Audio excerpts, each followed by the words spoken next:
they say no. These people will deal with me alone.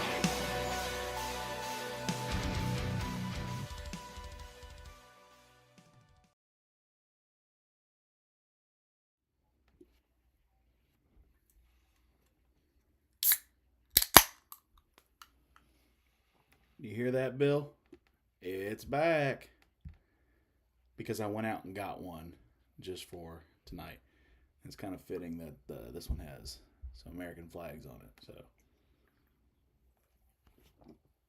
the Coke Zero is back. Well, hopefully the music choice for this evening didn't scare anybody off. And if anybody watches this later, I will explain why I chose the song I did for tonight with tonight's verse of the day. And before we begin, again, if anyone's got any prayer requests, praise reports, anything of that nature, let's hear about it in the comments. I've got my Pepsi Zero. Well, we're not all perfect, Pastor. So, some prayer requests of my own. I would like for you to pray for my wife's family, the Gibsons who live in Sissonville. That's on her mom's side. My wife's grandmother, Maisie Gibson, passed away last week, or just a few days ago, actually. Just to ease everyone's hearts, she was a woman of the Lord. I and her family have absolutely no doubt of where she is today and where she'll be for eternity. She wanted everyone to come to Christ, and I'll tell you, the first time I met her, the tone in her voice was that of a mother speaking to a child that said, "I haven't seen you in a week. Where you been?" And since then, I've been welcomed with open arms into that family. And from day one, was very clear. She was a Christian woman. She loved the Lord. She loved telling people about the Lord. She was a wonderful singer. Her and some family members always sang in a quartet at her church. I never got the pleasure of hearing them live. I've heard them sing at like family gatherings and stuff, but never got to hear them sing in church. But, doesn't matter about singing in church anymore. She's singing in a heavenly choir, way better than anything we can ever fathom here on earth. So just keep my wife's family in your prayers. I know death is a hard thing to go through, but in the end, if you know where your soul is bound, there's no need to fear. So the song I chose this evening was a song from a band, one of my all-time favorites. Again, like in the text in the beginning said, at their height, they were one of the biggest Christian metal bands on the scene. And unfortunately, with a lot of, seems like these days, Christian artists have fallen away. Now, this band hasn't like necessarily gone out and denounced their faith. It's just like their actions just show that they're not as biblically sound as they used to be. Some of their new music mostly just deals with like a lot of human emotion, things like that. But their music back then dealt with the human issue of sin. And that song had no lyrics to it. It was an instrumental, but it had that quote, which I believe comes from a sermon. And I was thinking about that this evening and how that goes with tonight's verse of the day. And it's a verse I posted on Facebook, and we're going to stick extremely traditional here tonight. So the verse of the day comes out of Romans chapter 12, verses 17 through 19. Now the King James, it reads, "Recompense no man evil for evil. Provide things be honest in the sight of all men. If it be possible, as much as lieth in you, live peacefully with all men. Dearly beloved, avenge not yourselves, but rather give place unto wrath. For it is written, Vengeance is mine, I will repay, saith the Lord." Pastor Bill talked about it in his sermon on Sunday, which I watch every Sunday that he posts it on Facebook. Pastor, I thank you for your kind words. I wouldn't speak highly of myself. That's just how I view myself. but I do appreciate it. He had mentioned a lot has gone on the past couple days in our country, and it got me thinking. And the original topic for tonight was beneath the peak, and it was the idea of we can see the top of this mountain we're trying to get out of the valley in. And then when all of this happened, I had to stop and think to myself, there are times that we're in this race with other people. And times when our paths overlap. Now, we're all on our own journey. But there are times when we have to stop and realize that this race doesn't have to be run alone. And we are able to stop and collect ourselves together, especially what's been going on in this country. So tonight, I feel as though my idea was ripped in half, and we have to stop and think. Because the events that happened, the school shooting, the stabbing of the Ukrainian woman, and the assassination of Charlie Kirk, it really speaks volumes to the people in our country, and especially how people view the message of Christianity. Now, our message is love. But what is love? People say love wins. Love wins. But, and I don't want to misquote it, but I love, where is it at? It comes out of 1 Corinthians chapter 13. Now, I'm going to do this out of the New American Standard because I feel like, in my opinion, the King James words it just a little bit weird to where if you didn't know that that's what that word meant, and we'll get to it in a second. But, so where we got 1 Corinthians 13, 4-7. And this is Paul writing. Okay. I've already done all the flipping. I forgot where I'm at. 13. Okay. So I'm close. All right. So the title of this portion. So in my New American, every chapter has like a title and stuff like that. So the title of chapter 13 is The Excellence of Love. And actually, I'm going to read more than just these. We're going to read chapter 13 together. So if you have your Bibles, turn to 1 Corinthians chapter 13, and we'll read it together. And whatever translation you're reading out of, I'd like to hear that too. We don't discriminate here. So this is out of the New American Standard, and this is 1 Corinthians chapter 13. And it reads, "If I speak with the tongues of men and of angels, but do not have love, I have become a noisy gong or a clanging cymbal. If I have the gift of prophecy and know all mysteries and all knowledge, and if I have all faith so as to remove mountains, but do not have love, I am nothing. And if I give all my possessions to feed the poor, and if I surrender my body to be burned, but do not have love, it profits me nothing. Love is patient. Love is kind. It is not jealous. Love does not brag and is not arrogant. Does not act unbecomingly. It does not seek its own. It is not provoked. Does not take into account a wrong suffered. Does not rejoice in unrighteousness, but rejoices with the truth. Bears all things. Believes all things. Hopes all things. Endures all things. Love never fails.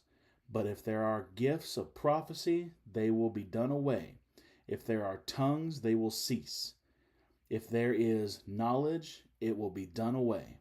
For we know in part, and we prophesy in part, but when the perfect comes, the partial will be done away. When I was a child, I used to speak like a child, think like a child, and reason like a child. When I became a man, I did away with childish things. For now we see in a mirror dimly, but then face to face. Now I know in part, but then I will know fully, just as I have been fully known. But now faith, hope, love abide, these three. But the greatest of these is love. Love is patient. All right? Love is not. Now, we do have human love, like the love I have for my wife. The love I have for my parents is a different type of love. The Greek word used for brother love is agape. All right? But the love that comes from God, it's patient. All right? And we're taught to be patient. It's kind. All right? Kind to know that there are people with differences than us. All right? But we can still be kind to them. It's not jealous. It's not upset that other people have other things. It's not upset that some people will not love me when I show them brotherly love to them. It does not brag. The love we have from Christ that we share with others should not brag that it is better than anybody. Hopefully I worded that right when I said that back in my head. Correct me if I'm wrong, please. It's not arrogant. Arrogance is bad nowadays. Arrogance is in the school systems. Arrogance is in the colleges. Arrogance is amongst families, and it's tearing people apart. It does not act unbecomingly. Now, that is where I need to stop and see where other translations differ. All right? So tonight, I have my New American, I've got my Christian Standard, and I've got my King James, my old Schofield. So we're going to turn together. And I'm going to be completely honest, this is not where I thought we'd be going with this. But, you know, God has other plans.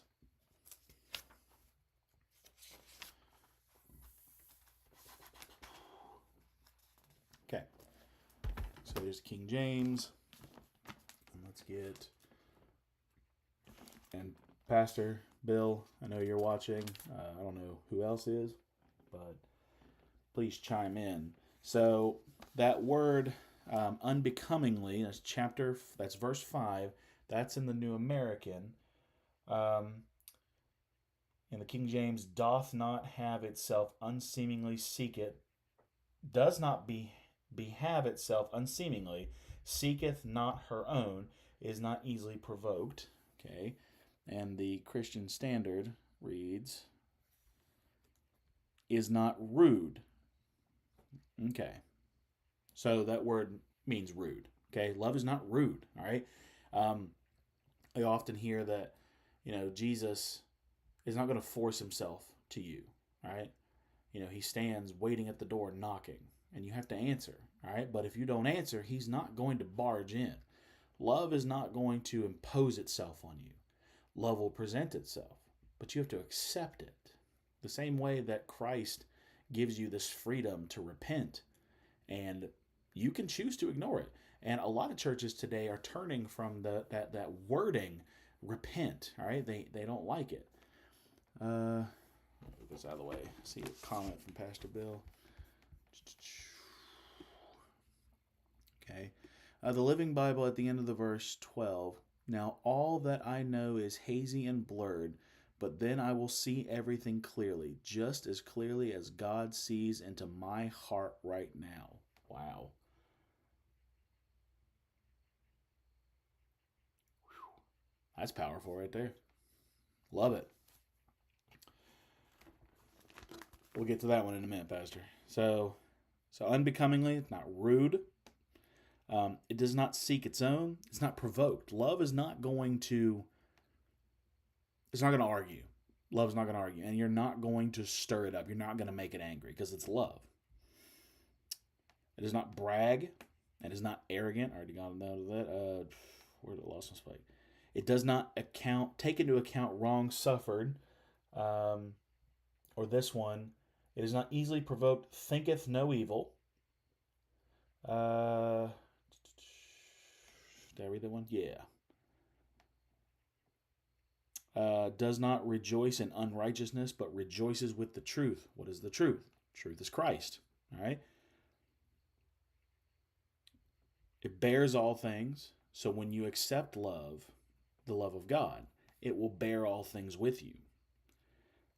It believes all things. So when you have the love of God, you believe everything that God has told you or has said before. Hopes all things and endures all things. I was scrolling on, I think it was Facebook today, and it was talking about the most misquoted verse in the Bible. That's taken out of context, and that's Philippians 4:13. I can do all things through Christ who strengthens me.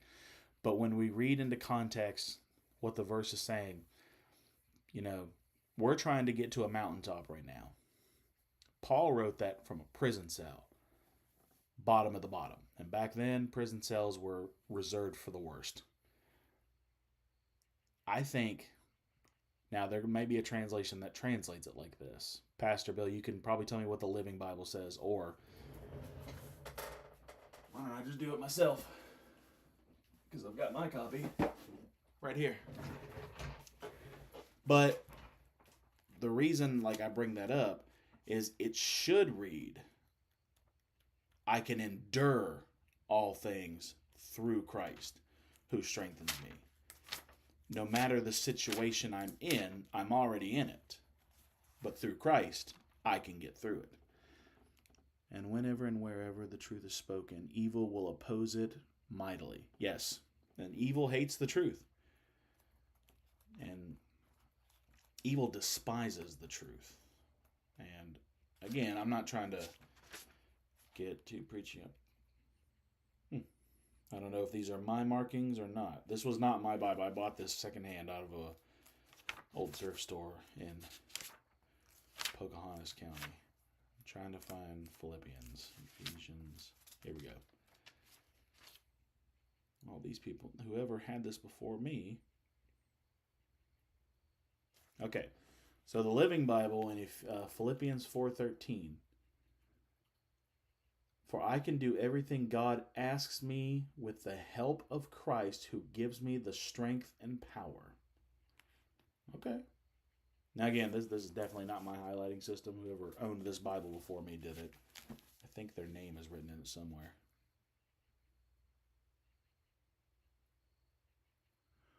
I have no clue who this person, it doesn't say a name, it says who it's from, but it's from 1976. I can do everything God asks me with the help of Christ who gives me the strength and power. That is not saying that I can go out and win the lottery because I have Christ in my life. All right, I cannot go. We've heard the sermons about it. Pastor John always jokes that I can do all things through a verse misquoted. But I can endure all things with Christ. So I get to this point about love, and a lot of evil has gone on in our country the past couple days. But a lot of good too. But it's because the truth has been spoken, all this evil is rearing its ugly head. And I have somebody that I know on Facebook every day has been. He claims it's his humor. I don't see it. Calling out anyone in support of Charlie Kirk. Saying he was this, and that. He's not providing any evidence. He's just saying it. But that's the problem with evil. It won't provide evidence for why it's right and why the other side is wrong. Evil hates the truth, but truth prevails. So much so that those who speak the truth are called things that they're not. We as the church, we're called things that we're not. The modern movement of the church is evil, because the modern movement of the church preaches that, God accepts you as you are and you can stay as you are. Now, God accepts you as you are. You come before God tattered, beaten, torn up, the worst possible image of yourself you can think of. But because you radically give yourself to Christ, you start to change. Okay? Now, I'm going to have to pause here for a moment because my computer is about to die. So give me 1 second.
All right. Now we're back. All right. Computer's on charge. All right. So, in the modern church, we've got this idea that you can act however you want, do whatever you want, and God's still going to accept you. Now, listen, you're going to slide. Something's going to happen. You're going to mess up because Paul wrote that he had to die to Christ daily because he messed up. Okay? He's proving that the average person can do this. And that means that when you surrender yourself to Christ, you're going to know when you do wrong. But when you don't surrender yourself to the biblical Christ, you're going to start cherry picking the Bible. And a lot of Christians, atheists, other religions say we cherry pick.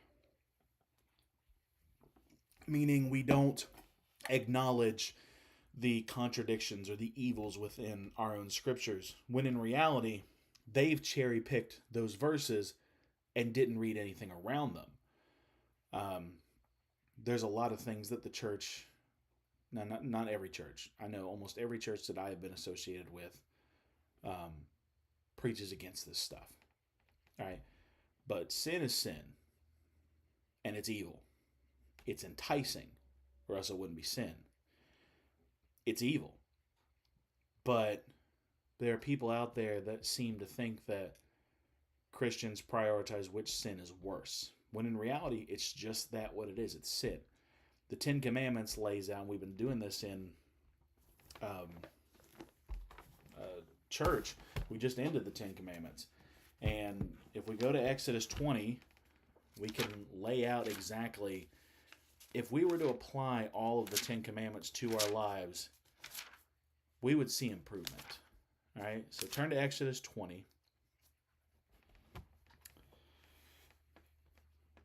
So starting with verse 3, thou shalt have no other gods before me.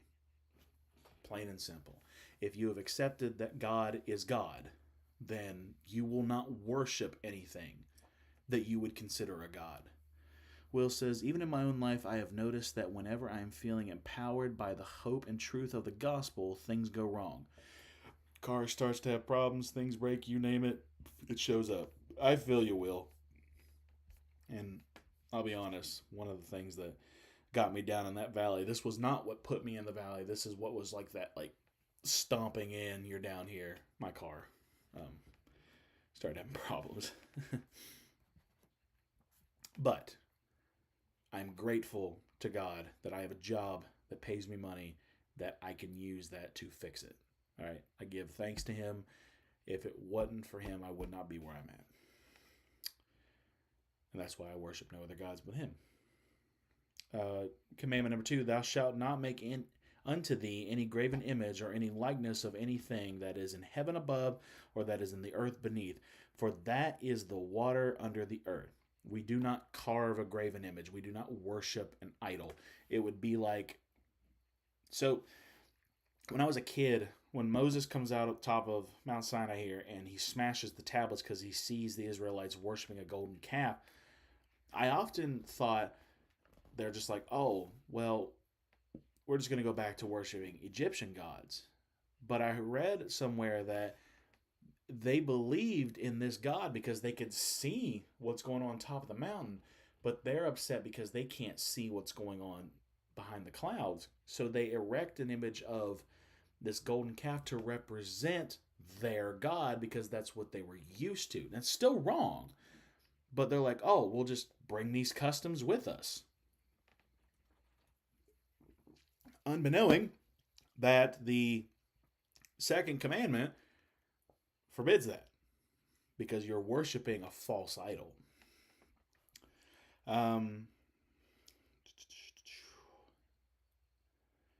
Next one, verse 7. Thou shalt not take the name of the Lord thy God in vain, for the Lord will not hold him guiltless that taketh his name in vain. We need to not speak blasphemy to the name of God. Pastor did a really good sermon on this one. But when we curse God and use his name in a curse or in foul language, we're bringing down the power of his name. A name that when Christ spoke it, are you the Son of God? And when we read, I am that I am, or he just says, I am, we read that in English as, I am.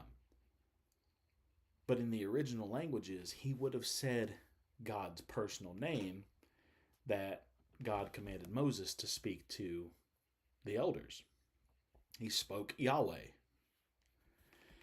Number 8, remember the Sabbath day and keep it holy. You know, Christians, we worship on Sunday because it was believed that Sunday was the day of the resurrection. And so we just moved our worship to the day of Christ's resurrection. Now, necessarily, I don't think it's bad that there are some Christians out there that believe that we should still worship on a Saturday, the end of the week, where the Jewish faith does. I think a lot of Masoretic Jews still do that, and that's okay. But the day that is set aside for rest, the day we go to church, we should remember it. We should go to church and be with other Christians. You know, there are a lot of Christians out there that say, well, like, oh, I can stand Sunday morning service and that's it. I can't go anymore. I just can't find the time. Be like, you need to make the time. Make the time. If your church doors are open, be there. Now, Pastor Bill, I know, I don't think your church does Sunday evening services, but I'm not dogging that. I think you all have a reason for it. But, you know, if you're somebody that longs for that traditional, you know, idea, find another church to go on Sunday evenings. You know, it's not hard. Just find a biblical church that keeps you in line. You know, if the Nazarene Church didn't have Sunday evening services, if Wolf Valley Baptist had it, I'd go out there. Oma Chapel has it, I'd go out there. I'd find a reason to be in church.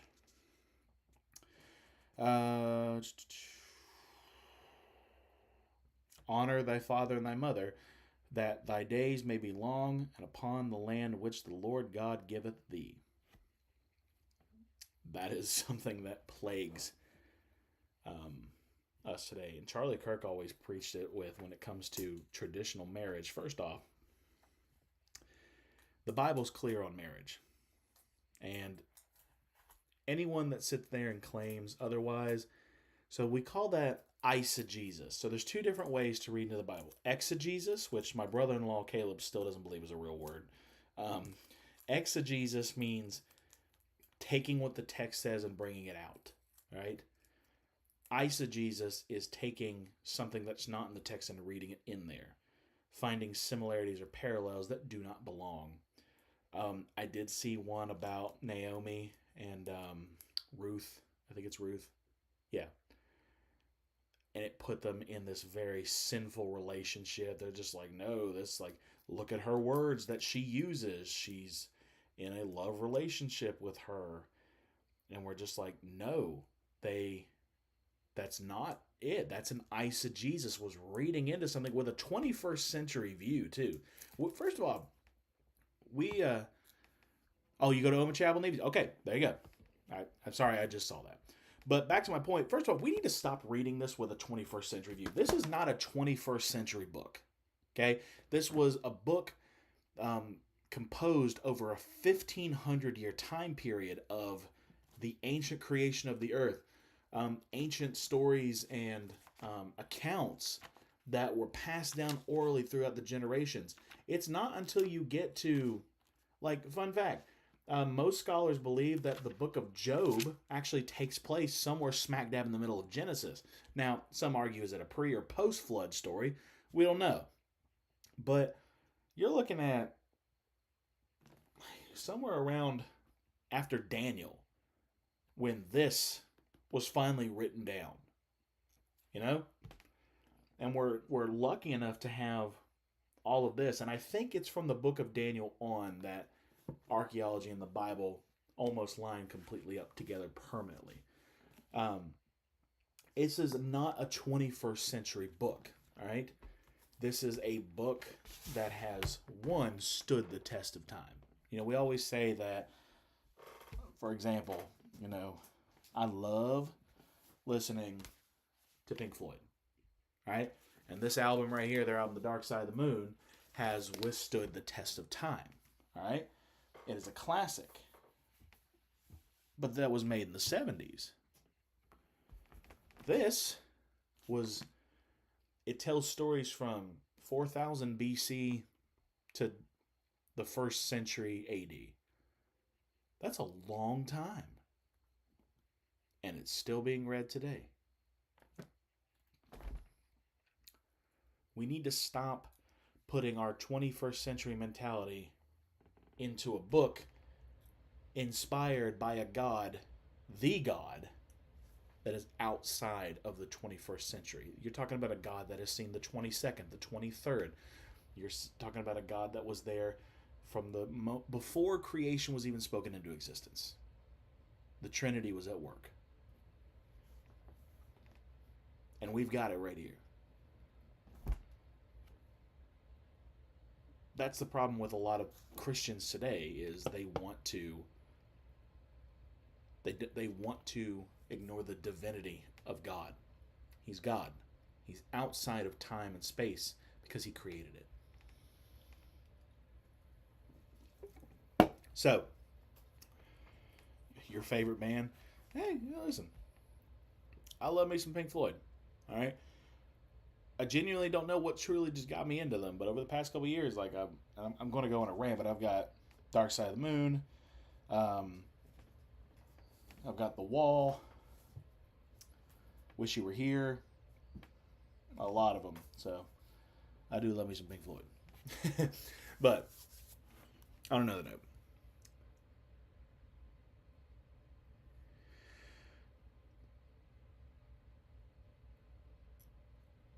one big message that Charlie mentioned is we've just got to get back to Christ. And I've seen all over the internet, I don't know how true it is, and I hope it is true. A lot of people started going back to church. I'm not saying it's ironic that it happened the day before 9/11, but think about September 12th, 2001. Now, I was in the 5th grade. Now, Pastor Bill and Tammy, I hope that doesn't make you feel old. I was in the 5th grade when 9/11 happened. I watched it in class. Didn't really understand what was going on. I've always been told, because I don't have much memory from back then, at the age of 5. I was always told September 12th, 2001 was probably one of the most American days ever. Patriotism was at an all-time high. Everyone was just 100% American. I heard a lot of people started going back to church because of this. Well, ever since the assassination of Charlie Kirk, people have been going back to church. People have been watching his videos, and they see his message, which was the message of Christ. Now, I don't agree with everything or how he presented some things when it comes to politics, okay? And we're not here to talk about politics. We're here to talk about God. But one thing he got 100% right every time was everything he spoke about Christ. If you radically give yourself over to the Lord, one, yes, you're not going to experience the greatest life possible. You're going to experience trials and tribulations. You're going to be looking up at a mountaintop like we are doing at this very moment. You're going to have a greater hope in things. You are going to have such an inner peace because there is somebody listening to you. There are people out there in this world who suffer great things because they feel like no one will listen to them. And unfortunately, no one will. But when you surrender yourself to Christ, He listens.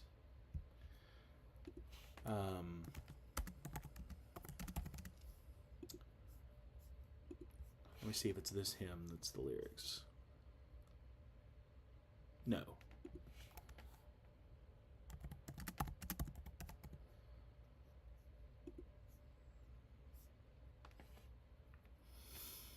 Where's it at?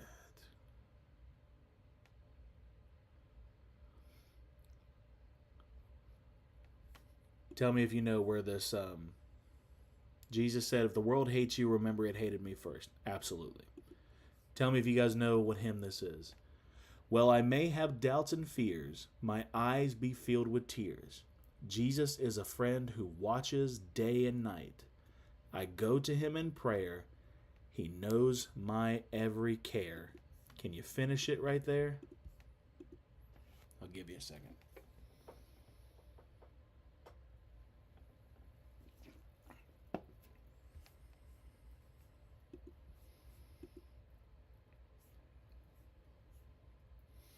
I'm also pulling it up, but I'm waiting to see if anyone finishes the lyrics.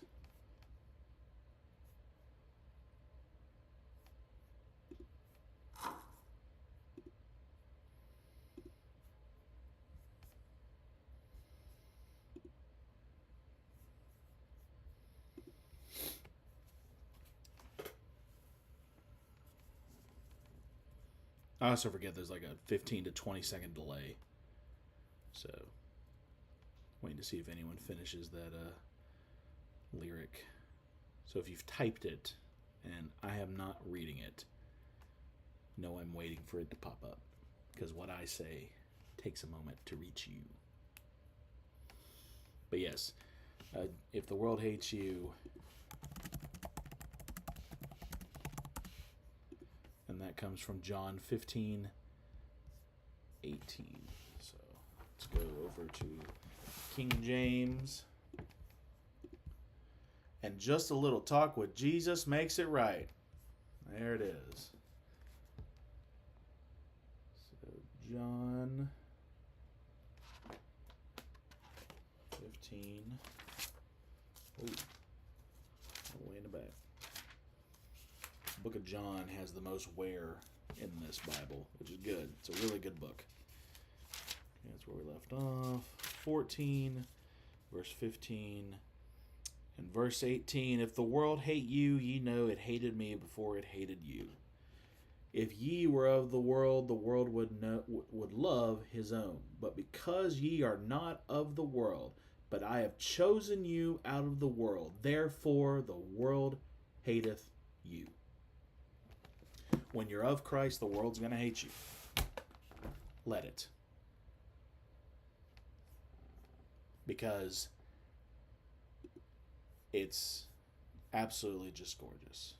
Let's take a listen. I once was lost in sin, but Jesus took me in. And then a little light from heaven filled my soul. It bathed my heart in love and wrote my name above. And just a little talk with Jesus made me whole. Now let us have a little talk with Jesus. Let us tell him all about our troubles. He will hear our faintest cry. He will answer by and by. You feel it, a prayerful yearning as your heart in the heaven is turning. You will find a little talk with Jesus makes it right. Sometimes my path seems drear without a ray of cheer, and then a cloud of doubt may hide the light of day. The mist of sin may rise and hide the starry skies, but just a little talk with Jesus clears the way. Now let us have a little talk with Jesus. Let us tell him all about our troubles. He will hear our faintest cry. He will answer by and by. You feel a little prayerful yearning as your heart in the heaven is turning. You will find a little talk with Jesus makes it right. Makes it right. So to end tonight, I've got a couple verses. The first one will be out of Proverbs chapter 16, verse 9. I'll be back over in the New American Standard for that one. Whoops. Not too far. Too far back. That's a different version. Yeah, it's that version is by Acapeldridge. I think that's how you pronounce their group. I know sometimes some of these hymns may have like alternative like verses. I didn't know that sometimes there is a alternative version or ending to What a Friend We Have in Jesus. We'll get to that in a second. So Proverbs chapter 16 verse 9. So this is where the topic comes from. What do we do when our plans change? Proverbs 16 verse 9 says, "The mind of man plans his way, but the Lord directs his steps." We could plan all day, but in the end, where we're ending up is where God wanted us to be. Pastor Bill, I think back to when we finished up my series on Mansion Over the Hilltop. I fully believe that everything that I had planned, God was like, "No. Here's Pastor Bill, here's Pastor Randy, and Pastor John. Talk with them." I fully believe that the Lord guided my steps to that night, and all of ours too. And the next verse, we're staying in Proverbs, but moving over to chapter 19, verse 21. So Proverbs 19:21, "Many plans are in a man's heart, but the counsel of the Lord will stand." We can plan all we want, but God has the final say. In the Living Bible, we should make plans counting on God to direct us. Right. Now, I'll get back to that in a second. And the last verse, I think.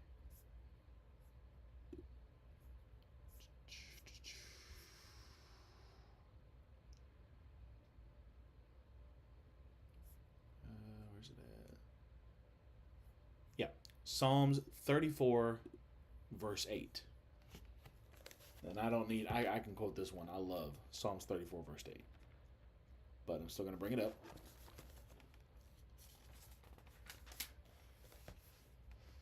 So Psalms 34, verse 8. "Oh, taste and see that the Lord is good. How blessed is the man who takes refuge in him." Now, back to what Pastor read out of the Living Bible. When we expect God to direct us, we can see things a little bit clearly. But let's be honest, there are times that we say, God, I can handle this myself. We do. We're human. And we know God's going to take care of us. And oftentimes when we don't get our way, we kind of get a little frustrated. And then when God finally reveals how we were supposed to do it in the first place, that's when I'll be honest, you feel guilty. All right? Proverbs 9 in the Living Bible, "Man proposes, God disposes." Short, sweet, and to the point. I like that. But in the end, first of all, God's got us. He's got us. When we put our faith in Him and trust in Him, He's going to be there. Now, when we make our mistakes, we're going to make our mistakes. But like a parent actually raising their child, we're going to learn. And taste and see that the Lord is good. Blessed are those who take refuge in Him.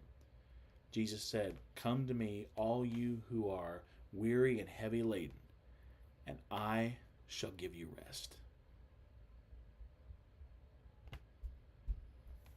Some days, there's an old Casting Crowns song. I can't remember the song, but the lyrics, there's one lyric that they just stuck with me for years. And it read, "Stop holding on and just be held. Come to me, all you who are weary and heavy laden. Just let it all go. And let Jesus hold on to you. Stop holding on to the things that you thought were good in life. Stop holding on to the world. Cast your cares upon the Savior's feet. Just be held. Think about falling into your couch at the end of the day and just relaxing. Take that same feeling and just let Christ hold you. Hold your heart. You're not going to feel any burdens anymore. You're going to go through life. But when you remember that you have somebody that you can talk to every day, you're going to feel a lot better. Well, hope everyone has a good evening. A little bit past 9, so about an hour in this one. Hope you guys enjoyed this. Again, sorry if my music at the beginning scared anybody, but that's just me. I listen to a lot of heavy Christian music.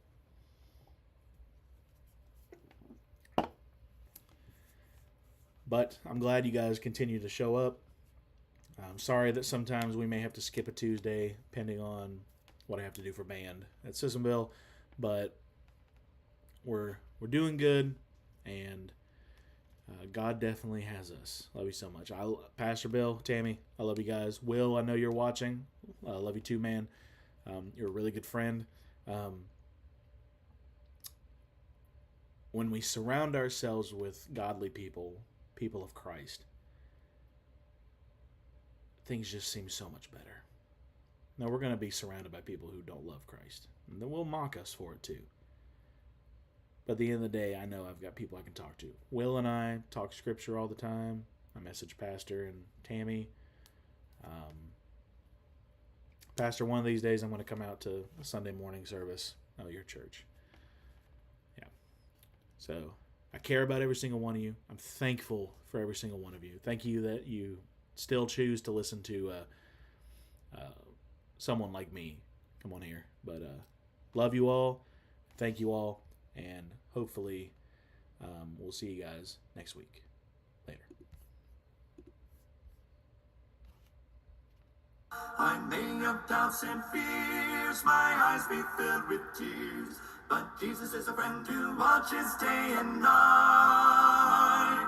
I go to him in prayer, he knows my every care, and just a little talk with Jesus makes it right. Let us have a little talk with Jesus. Let us tell him all about our troubles. He will hear our faintest cry. He will answer by and by. You feel a little prayerful yearning, heart in heaven is turning. You will find a little talk with Jesus makes it right. It makes it right.